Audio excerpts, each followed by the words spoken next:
कुंभकर्ण रामायण कथा के मुख्य पात्र रावण का छोटा भाई था। इनकी माता कैकसी राक्षस वंश की थी एवं पिता विशर्वा ब्राह्मण कुल के। कुंभकर्ण में माता पिता दोनों के गुण विद्यमान थे। माता कैकसी के मन में सत्ता एवं शक्ति का लोभ था, इसलिए वे अपने पुत्रों को पृथ्वी के स्वामी के रूप में देखती थी, और वही पिता विशर्वा ब्राह्मण थे जिनमें अपार ज्ञान एवं शालीनता थी, और वे उसी तरह से अपने पुत्रों को बनता देखना चाहते थे।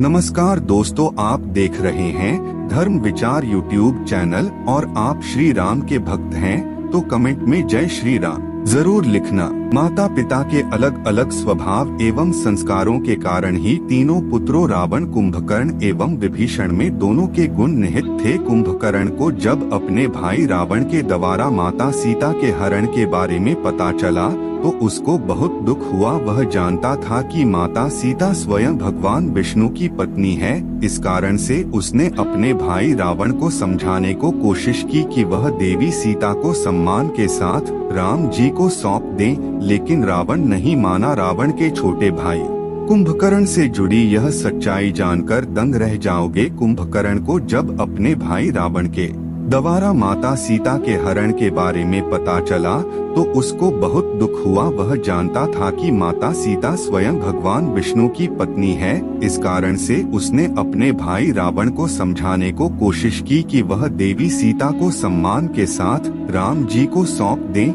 लेकिन रावण नहीं माना। कुंभकर्ण भगवान विष्णु के अवतार राम से भली भांति परिचित थे, जिसके कारण रावण को कई बार समझाने का प्रयास किया कि वह माता सीता को राम जी को लौटा दे और भगवान श्री राम के चरण में चला जाए, लेकिन रावण के ना मानने पर कुंभकर्ण को भगवान राम से ना चाहते हुए युद्ध करना पड़ा था। कुंभकर्ण केवल अपने बड़े भाई का मान रखने के लिए युद्ध में भाग लिया था और वीर गति को प्राप्त हुआ। रावण के राक्षसों के समान सत्ता का लोभ था, शक्ति का घमंड था, लेकिन अपने पिता के समान वो चारों वेदों का ज्ञाता था। उसमें अपार ज्ञान था, लेकिन माँ की छाया में रहने के कारण उसकी अच्छाई पर बुराई का प्रभाव ज्यादा उभर कर सामने आया। वही कुंभकर्ण में भी अपार शक्ति थी, लेकिन भाई प्रेम के कारण उसने कभी अपने भाई का विरोध नहीं किया। वही विभीषण पर पिता की छाया अधिक थी, इसलिए उसने सदैव अपने भाई रावण को सही गलत का भेद समझाया। बाल्यावस्था से ही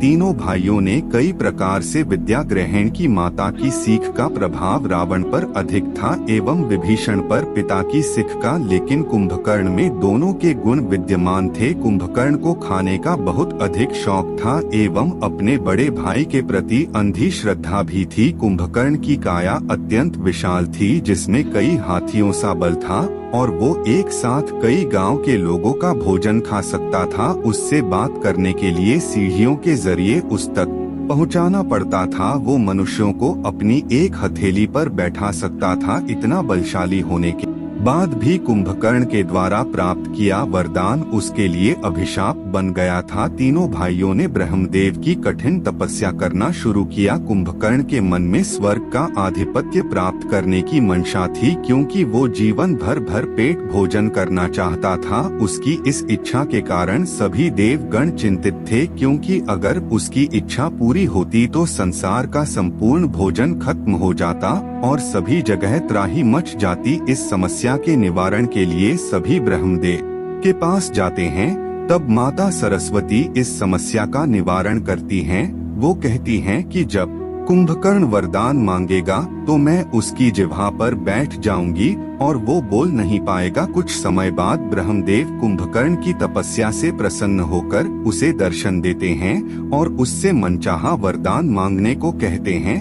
तब कुंभकर्ण जैसे ही इंद्रासन बोलने के लिए अपना मुंह खोलता है, उसके मुंह खोलते ही उसकी जिह्वा पर देवी सरस्वती बैठ जाती हैं और उसके मुंह से इंद्रासन के स्थान पर निंद्रासन निकल जाता है। ब्रह्मदेव उसे तथास्तु कह देते हैं, जिसके बाद कुंभकर्ण बहुत दुखी होता है और ब्रह्मदेव के सामने विलाप करने लगता है और याचना करता है कि ब्रह्मदेव उसकी सहायता करें। तब ब्रह्मदेव कहते हैं कि दिया हुआ वरदान वापस नहीं लिया जा सकता, लेकिन मैं तुम्हारी भक्ति से बहुत प्रसन्न हूँ, इसलिए तुम्हें इतना दे सकता हूँ कि तुम 6 माह तक विश्राम करोगे। 6 माह के होते ही एक दिन के लिए जागोगे और पुनः 6 माह के लिए सो जाओगे। भारी मन से कुंभकर्ण इस बात को स्वीकार कर लेता है। इस प्रकार कुंभकर्ण का वरदान उसके लिए अभिशाप बन जाता है। वो 6 महीनों तक सोता और एक दिन उठता जिसमें वो भर पेट खाता, सगे संबंधियों से मिलता और पुनः सो जाता। कुंभकर्ण का होना न होना एक बराबर हो चुका था। ऐसे में उसे अपने भाई रावण के अधर्मी कार्यों के बारे में कोई जानकारी नहीं थी। कई सालों बाद जब रावण ने सीता मैया का अपहरण किया था, तब भगवान राम ने लंका पर युद्ध के लिए चढ़ाई की। युद्ध में राम का पक्ष बहुत भारी पड़ रहा था। ऐसे में रावण को अपने बलशाली भाई कुंभकर्ण की याद आई और उसने उसे जगाने का हुक्म दिया। चूँकि कुंभकर्ण को सोए अधिक समय नहीं हुआ था, उसे जगाने के लिए कई कठिन कार्य किए गए, कई हजार नगाड़े बजाए गए। बड़ी मिन्नतों के बाद कुंभकर्ण की निद्रा टूटी और उठते ही उसने बहुत सारा भोजन खाया और फिर बड़े आश्चर्य से पूछा कि क्या उसे सोए हुए 6 माह बीत गए। तब उसे लंका पर छाए संकट के बारे में विस्तार से बताया गया, जिसे जानने के बाद कुंभकर्ण को भी इस बात का एहसास हो गया कि उसके भाई रावण ने गलत कार्य किया है और उसने अपने भाई रावण को यह समझाया भी, लेकिन रावण ने उसकी नहीं मानी और कहा अगर वो चाहे तो वो भी विभीषण की तरह उसे छोड़कर जा सकता है।